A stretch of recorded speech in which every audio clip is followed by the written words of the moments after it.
Once again we are back with our video. अभी तक आपने अगर चैनल सब्सक्राइब नहीं किया तो make sure to subscribe our YouTube channel. और सबसे पहले आज हम बात कर लें, आज हम बात करने वाले हैं फैक्टराइजेशन में एक मेथड होता है that is called middle term splitting. बहुत इंपॉर्टेंट टॉपिक है मिडिल टर्म स्प्लिटिंग। बच्चों को पता ही नहीं है मिडिल टर्म स्प्लिटिंग क्या होता है, तो मिडिल टर्म स्प्लिटिंग आज हम लोग पढ़ने वाले हैं। आपको 5 से 6 क्वेश्चन कराएंगे, वो 5 से 6 क्वेश्चन में आप लोग बिल्कुल कॉन्फिडेंट हो जाएंगे कि what is middle term splitting. तो बस ये 5 से 6 क्वेश्चन कर लीजिएगा, आप लोगों को कोई भी प्रॉब्लम नहीं आने वाली है आपके इस टॉपिक में। ये क्लास 9th में, क्लास 10th में ज़रूर पूछा जाता है क्वेश्चन। इससे क्वेश्चन डायरेक्ट सॉल्व होते हैं मिडिल टर्म स्प्लिटिंग से, if you are in class 9th और इस क्लास 10th। ठीक है, दूसरी चीज़ ये पॉलिनोमियल्स का पार्ट है, पॉलिनोमियल चैप्टर है, उसका टॉपिक है that is middle term splitting. तो इसको अच्छे से करेंगे, कोई भी डाउट नहीं रखेंगे। सारे बच्चे जितने भी देखने आए फटाफट से लाइक कर दो इस वीडियो को। अच्छा, लाइक बाद में करना, अगर समझ में आ जाता है तो ऑब्वियसली तभी लाइक करोगे। चलो ठीक है, फिर पूरा समझाने की कोशिश करते हैं, लेकिन उससे पहले अगर आपने अभी तक हमारा चैनल सब्सक्राइब नहीं किया है तो make sure to subscribe our YouTube channel. अब आपको लगेगा सर बार बार क्यों कहते रहते हैं, क्योंकि आप सब्सक्राइब ही नहीं कर रहे हैं। तो सब्सक्राइब करिए, सिंपल है, फ्री ऑफ कॉस्ट है, सब्सक्राइब करो।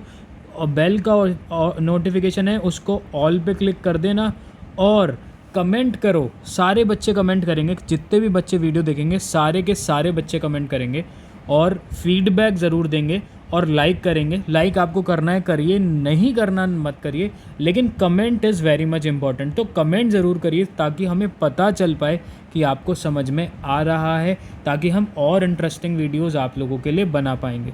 ठीक है ना। और अगर आप 9th में 10th में तो शेयर करिए ज़्यादा से ज़्यादा इस वीडियो को और भी बच्चों के साथ और अपने कलीग्स के साथ, जिसके साथ भी शेयर कर सकते हैं, शेयर ज़रूर करिए। चलिए फटाफट से देख लेते हैं। अब हम देखिए, ये आपको क्वेश्चन दे दिया दैट इज 6x² + 5x - 6। ठीक है, आपको एक इक्वेशन दे दी, इसमें आपको मिडिल टर्म स्प्लिटिंग करनी है। अब मिडिल टर्म स्प्लिटिंग करने का सबसे ईजीएस्ट वे क्या होता है वो बता देते हैं आपको। कहीं पे भी आपको मिडिल टर्म स्प्लिटिंग का क्वेश्चन पूछा जाए तो फर्स्ट टर्म और लास्ट टर्म को तुम लोग मल्टीप्लाई कर दोगे, कुछ भी नहीं करना। पहला स्टेप अपनी अपनी कॉपीज़ में लिख लीजिए। पहला स्टेप लिख लीजिए कि फर्स्ट टर्म को और लास्ट टर्म को हमको मल्टीप्लाई करना है। Multiply first and last term.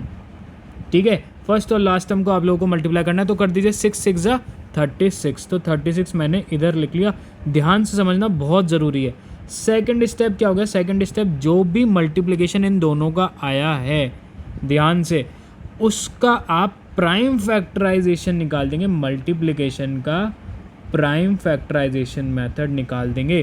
Prime factorisation निकाल देंगे तो क्या आएगा, 2 1 ज़ा 2, 2 7 ज़ा 14, 2 8 ज़ा 16, 2 9 ज़ा 3, 3 ज़ा 3, 1 ज़ा। अब इतना हमको समझ में आ गया, हमने कर लिया। यस सर, सिंपल था, कोई ज़्यादा हार्ड एंड फास्ट रूल नहीं था। अब ये हमने प्राइम फैक्टराइजेशन निकालने के बाद हमको क्या करना है, जो भी मिडिल वाली टर्म है, ध्यान से सुनना, ये जो मिडिल वाली टर्म होती है इसको हमको रिक्रिएट करना पड़ता है इन फैक्टर्स से। कौन से फैक्टर से, वापस से मार्क कर रहा हूँ, देखो ये जो मिडिल टर्म है 5x, इसको मेरे को रिक्रिएट करना है इन फैक्टर्स से। ये 2 × 2 × 3 × 3, इनसे मेरे को क्या बनाना है, इनसे मेरे को 5 बनाना है। बहुत सिंपल है बनाना, कैसे बनाएंगे वो देख लेते हैं। सबसे पहले तो देखो 2 2 ज़ा कितना होता है, दैट इज़ 4 होता है सर। 3 3 ज़ा कितना होता है, दैट इज़ 9 होता है सर। तो मतलब मैं लिख सकता हूँ 4 × 9, लिख सकता हूँ कि नहीं लिख सकता। अगर मैं इधर लिख रहा हूँ, ध्यान से समझना, अगर मैं लिख रहा हूँ 2 × 2 × 3 × 3, तो मैं 2 × 2 को लिख दिया 4 और 3 × 3 को लिख दिया 9। सिंपल है, कोई हार्ड एंड फास्ट रूल ही नहीं है। ठीक है सर, ये हमने कर लिया। अब इसके बाद मैं क्या करूँगा, ये जो 4 × 9 है ना, इससे मैं बनाऊँगा 5। अब 5 कैसे बनाऊँगा, या तो मैं करूँगा ऐड या फिर मैं करूँगा सब्सट्रैक्ट। बस ये चीज़ ध्यान रखना, उन फैक्टर्स से आपको क्या करना है, या तो ऐड करना है या फिर सब्सट्रैक्ट करना है। ये चीज़ ध्यान रखनी है। अगर इतना ध्यान रख लिया ना तो तुम्हारा मिडिल टर्म स्प्लिटिंग का जो क्वेश्चन है वो हो चुका है सॉल्व। अब देख लो 4 × 9 है, 4 × 9 से मेरे को 5 बनाना है, तो कैसे बन गया, 6x² एज इट इज़ उतारूँगा। अब देखो 6x² एज इट इज़ उतारा, तो मैं इधर रफ वर्क में करके देख रहा हूँ। 9 - 4 कितना होता है, 9 - 4 होता है 5। तो मेरे को 5 ही बनाना था और मेरा 5 आ गया है। तो मैं इसको कैसे लिख सकता हूँ, 9x माइनस 4x माइनस 6। अभी इसके ऊपर कॉम्प्लिकेटेड क्वेश्चन भी कराएंगे, पहले सिंपल क्वेश्चन समझो, ठीक है। तो ये हो गया है। अब हमने क्या कर दिया, इन दोनों में से हमको कॉमन लेना है। कॉमन लेना मेरे को लगता है कि सारे बच्चों को आता होगा। इन दोनों में से कॉमन क्या चीज़ है, देखो 6 और 9 किसकी टेबल में आता है, 3 की टेबल में आता है, वेरी गुड। और इधर भी x है, इधर भी x है, इधर x स्क्वायर है, इधर x है, तो मैं इधर एक x ले लूँगा। इन दोनों में से क्या कॉमन लेना है, कौन सी टेबल में आता है, 2 की टेबल में दोनों आते हैं, तो 2 कॉमन ले लो, बहुत ही सिंपल है। तो करके देख लेते हैं। तो अब हम कॉमन ले लेंगे इसमें से और इसमें से क्या आ गया, 3 आ गया कॉमन, और इधर भी x है और इधर भी x है, तो x इधर आ गया, ठीक है। तो अब क्या हो गया, 3 की टेबल में 6 कितनी बार जाता है, 3 2 ज़ा 6, और एक x मैंने बाहर लिया तो कितना बच गया, 2x इधर थे, एक x बच गया। प्लस अब 3 की टेबल में 9 कितनी बार जाता है, 3 3 ज़ा 9, और एक x हमने बाहर ही ले लिया था, तो सिर्फ 2x प्लस 3 आएगा। इतना सबको समझ में आ जाता है। अब मैं इधर भी माइनस है, इधर भी माइनस है, तो मैं माइनस कॉमन ले रहा हूँ, और 4 और 6 2 की टेबल में कॉमन आता है, तो मैंने 2 को कॉमन निकाल लिया। ब्रैकेट के अंदर क्या आ जाएगा, इसको हम इरेज कर लेते हैं एक बार। आप अपनी साथ साथ कॉपीज़ में भी लिखते रहिए, ताकि आप लोगों को प्रॉब्लम नहीं आए और आप लोग अच्छे से सॉल्व कर पाएँ, ठीक है ना। अब देखिए 2 को अगर हमने बाहर निकाल लिया, तो ये 2 की टेबल में 4 कितनी बार आता है, 2 2 ज़ा 4। x हमने कॉमन नहीं निकाला था क्योंकि दोनों में कॉमन नहीं था, तो इधर x आ चुका है। कॉमन निकालने का सेम फंडा यही है कि दोनों में वो चीज़ होनी चाहिए, ठीक है ना। अब 2 की टेबल में 6 कितनी बार जाता है, 2 3 ज़ा 6। अब एक चीज़ का ध्यान देना है, वो एक चीज़ क्या है, देखो मैंने माइनस इधर कॉमन निकाला था, बहुत इंपॉर्टेंट चीज़ बता रहा हूँ। माइनस मैंने इधर कॉमन निकाला था, तो माइनस अगर मैंने इधर कॉमन निकाल दिया, ब्रैकेट के बाहर माइनस आ गया, तो अंदर क्या था, माइनस, तो माइनस माइनस क्या हो चुका है, प्लस हो चुका है। बोलो समझ में आया कि नहीं आया, इतना simple question, minus minus plus हो चुका। इसकी एक शॉर्ट ट्रिक बता रहा हूँ जो कोई भी नहीं बता पाएगा आप लोगों को, दैट इज़ कभी भी खुद से चेक करना है। टीचर चेक करे बाद में, खुद से चेक कर लो। अब से खुद से क्वेश्चन चेक करेंगे, खुद से ही चेक कर लो मिडिल टर्म स्प्लिटिंग सही है कि नहीं। ये वाला ब्रैकेट और ये वाला ब्रैकेट हमेशा सेम होंगे, चाहे कुछ भी करो, ये ब्रैकेट और ये ब्रैकेट हमेशा सेम होने वाले हैं। तो हमारा इन दोनों का आंसर बिल्कुल सेम है, तो इसका मतलब हमने बिल्कुल सही किया है। सही किया है तो अब हम नेक्स्ट स्टेप में क्या कर देंगे, अब हम लिख देंगे 3x माइनस 2, और 3x को 2 के साथ लिख देंगे, और 2x प्लस 3, ठीक है। इस पूरी इक्वेशन में से, कहने का मतलब ये, अगर ये स्टेप समझ में नहीं आया तो इस पूरी इक्वेशन में से हमने 2x प्लस 3 इधर भी है और 2x प्लस 3 इधर भी है, तो 2x प्लस 3 को हमने कॉमन निकाल लिया। तो कॉमन निकाल लिया तो अंदर क्या बच गया, 3x माइनस 2। इसको ऐसे अगर कंफ्यूज हो रहे हो तो ऐसे देख लो, देखो इसको इरेज करते हैं। इन दोनों में आपका क्या था, कॉमन था ना, कॉमन आप लोगों का 2x प्लस 3 था, तो मैंने 2x प्लस 3 को बाहर निकाल दिया क्योंकि दोनों में था, और अंदर क्या बच गया, 3x माइनस 2, 3x माइनस 2 बच गया। इतना सबको समझ में आ जाता है। ये स्टेप्स सारे बच्चे लिख लेना, ठीक है। और मैं अब थोड़ा सा और इरेज कर दूं ताकि आप लोगों को समझ में आ जाए इसके आगे स्टेप क्या होता है। अब हमें हमेशा x की वैल्यू बतानी पड़ती है कि x की वैल्यू क्या आई है। तो एक चीज़ समझना, ये हमेशा इज इक्वल्स टू 0 चलता है, इज इक्वल्स टू 0 चलता है। तो अगर मैं लिख दूँ 2x plus 3 is equals to 0, semicolon 3x minus 2 is equals to 0, तो इसको फर्दर कैसे सॉल्व करेंगे, इसको फर्दर हम सॉल्व करेंगे 2x minus is equals to, sorry plus 3 है, उधर चले जाएगा माइनस हो जाएगा, तो 2x minus 3, x is equals to minus 3/2। Minus 3/2 क्यों हुआ, क्योंकि मल्टीप्लिकेशन में उधर जाके डिवीजन में हो गया। समझ में आ गया, बहुत सिंपल, यस सर समझ में आ गया। अब हम नेक्स्ट स्टेप करेंगे, नेक्स्ट स्टेप इसका करेंगे, -2 इधर है, उधर जाके +2 हो जाएगा, तो 3x इज इक्वल्स टू 2 हो गया। मल्टीप्लिकेशन इधर है, उधर जाके डिवाइड हो जाएगा, तो x इज इक्वल्स टू 2/3। बोलो समझ में आ गया क्या। x की हमारे पास 2 वैल्यू आ गई हैं, एक x की वैल्यू आ गई है 2/3, एक x की वैल्यू आ गई है -3/2। तो ये आपका मिडिल टर्म स्प्लिटिंग का इतना सिंपल क्वेश्चन इतनी जल्दी सॉल्व हो चुका है। आई होप सबको समझ में आ गया हो, और इस तरीके से क्वेश्चन होंगे। अब थोड़ा सा और ये स्टेप्स ज़रूर लिख लेना, क्योंकि अब हम थोड़े से कॉम्प्लिकेटेड क्वेश्चन करने जा रहे हैं। चलिए देखते हैं कॉम्प्लिकेटेड क्वेश्चन थोड़े से। देखो तुम लोगों के लिए तो ईजी है, लेकिन बाकी के बच्चों के लिए हार्ड होता है, ठीक है। अच्छा, अगर समझ में आ गया तो प्लीज़ कमेंट सेक्शन भर दो, भर दो कमेंट सेक्शन से, ये पूरी वीडियो भर दो कमेंट सेक्शन से, ठीक है ना। और शेयर करो ज़्यादा से ज़्यादा ताकि हमें और बच्चों तक ये वीडियो पहुँचे, ठीक है ना। और भर दो बस तुम। अच्छा, अब कुछ भी मत भर देना, बस टॉपिक से रिलेटेड तुम्हें फीडबैक क्या लगा वो चीज़ कर दो, ठीक है ना। सेकंड क्वेश्चन देखते हैं। आई होप तुम्हें इंटरेस्टिंग लग रही हो क्लास। लॉकडाउन में सब घर पे बैठे हैं तो ऑब्वियसली मिडिल टर्म स्प्लिटिंग इतना सिंपल वे में पढ़ रहे हैं हम, तो आई होप तुम लोगों को इंटरेस्टिंग लग रही हो। चलिए ठीक है, अब इस क्वेश्चन को देखते हैं। क्वेश्चन को देखते से हम चकरा गए कि सर इसका कांस्टेंट है, इसका कांस्टेंट है, लेकिन इसका तो कांस्टेंट है ही नहीं। तो अब इसका कांस्टेंट नहीं है तो कहीं पे भी कांस्टेंट नहीं होता, तो उसका कांस्टेंट होता है 1, यूनिवर्सल, जिसका कोई संभालने वाला नहीं, उसका ऊपर वाला। तो ये कांस्टेंट इसका हो गया 1। ये चीज़ ध्यान रखनी है, कांस्टेंट नहीं लिखा हुआ तो 1 उसको 0 मत मान लेना, क्योंकि बच्चे इसमें गलती कर जाते हैं, ठीक है। अब देखो वापस से वही स्टेप, 3 × 4 कितना होता है, 12 होता है। 12 का प्राइम फैक्टराइजेशन 2 6 × 12, 2 3 × 6, 3 1 × 3। अच्छा, एक चीज़ और, अगर किसी बच्चे को प्राइम फैक्टराइजेशन नहीं आता तो प्लीज़ मेरे को बताइएगा, हम प्राइम फैक्टराइजेशन पे भी अलग से वीडियो बनाएंगे। Is it okay? चलिए ठीक है। अब उसके बाद देखते हैं हम हमको क्या बनाना है। हमको बनाना है माइनस का 1। मैंने बोला था कॉम्प्लिकेटेड है थोड़ा सा, तो हमको माइनस का 1x चाहिए, माइनस का 1x।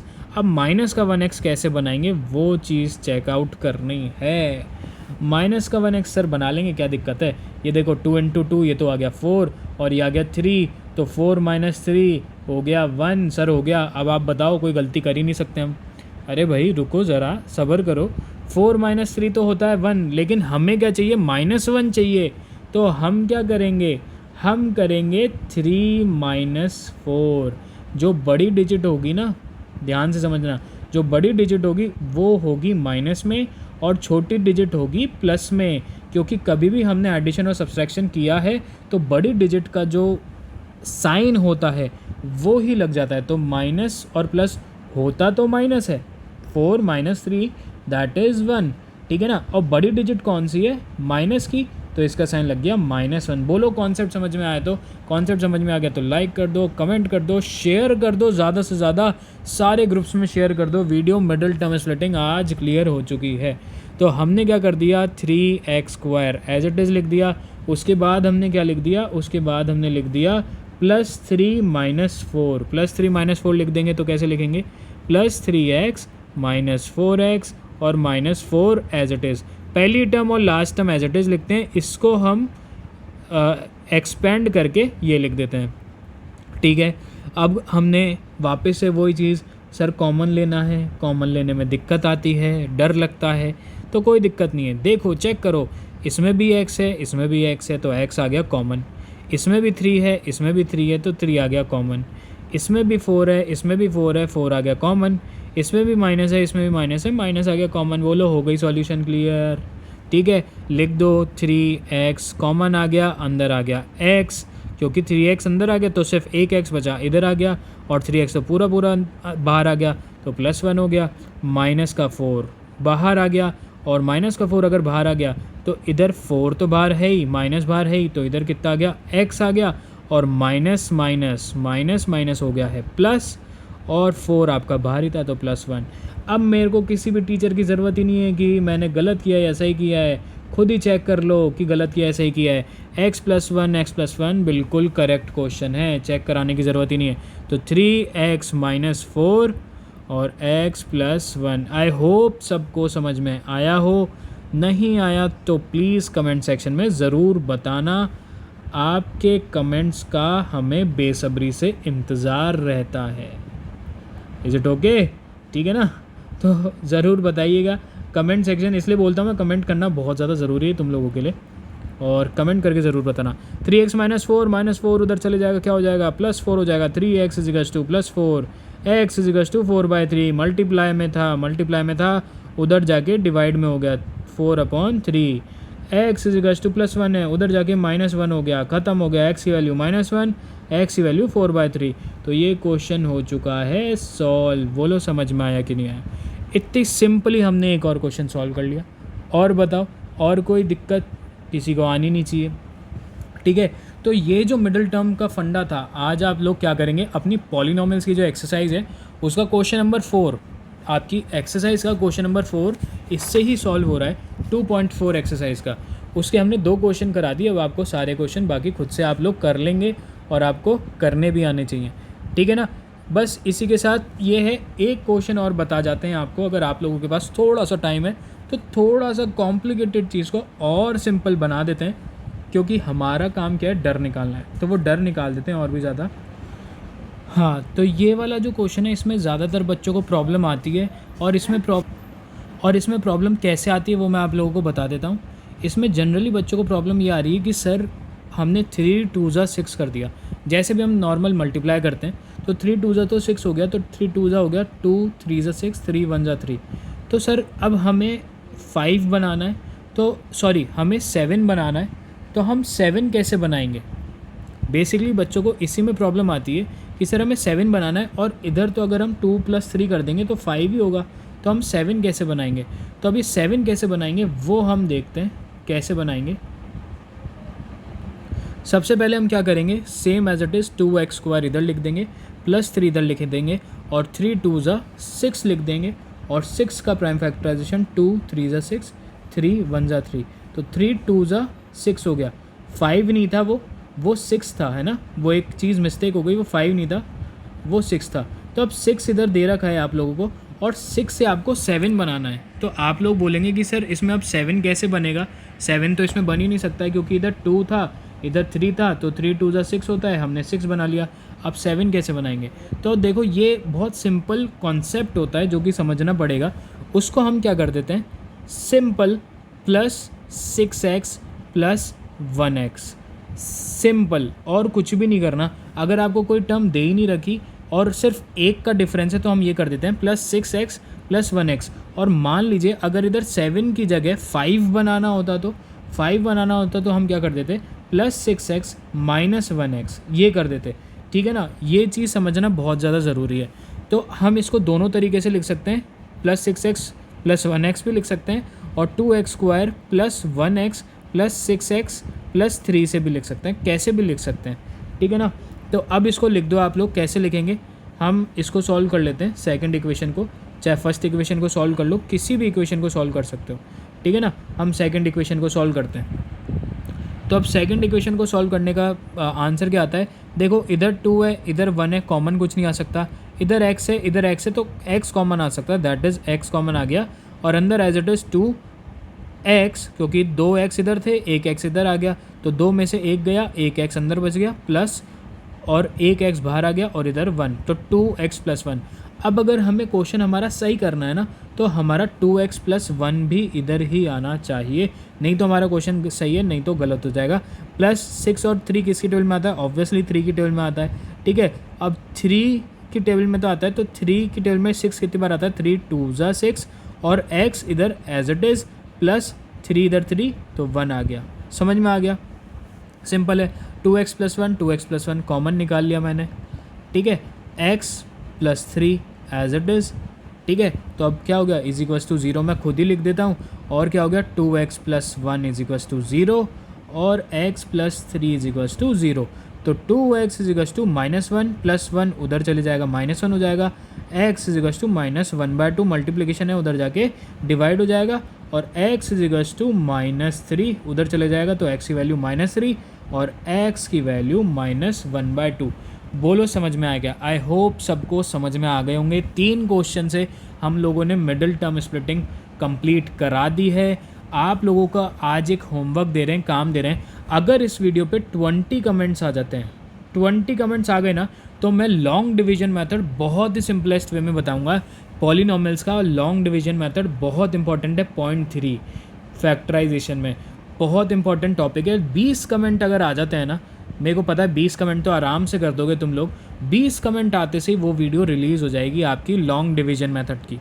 तो फटाफट से कमेंट करना स्टार्ट कर दो, 20 कमेंट की बोल रहे हैं सिर्फ, और लाइक सारे बच्चे करेंगे जितने भी देख रहे हैं, और शेयर कर दो इस वीडियो को फटाफट मिडिल टर्म स्प्लिटिंग की, ठीक है। नेक्स्ट वीडियो में मिलते हैं, till then take care, bye bye. और हाँ, एक चीज़ और, no need to fear because your educator is here, और अगर एजुकेटर कुणाल जैन हो तो, ठीक है, चलो ठीक है, बाय।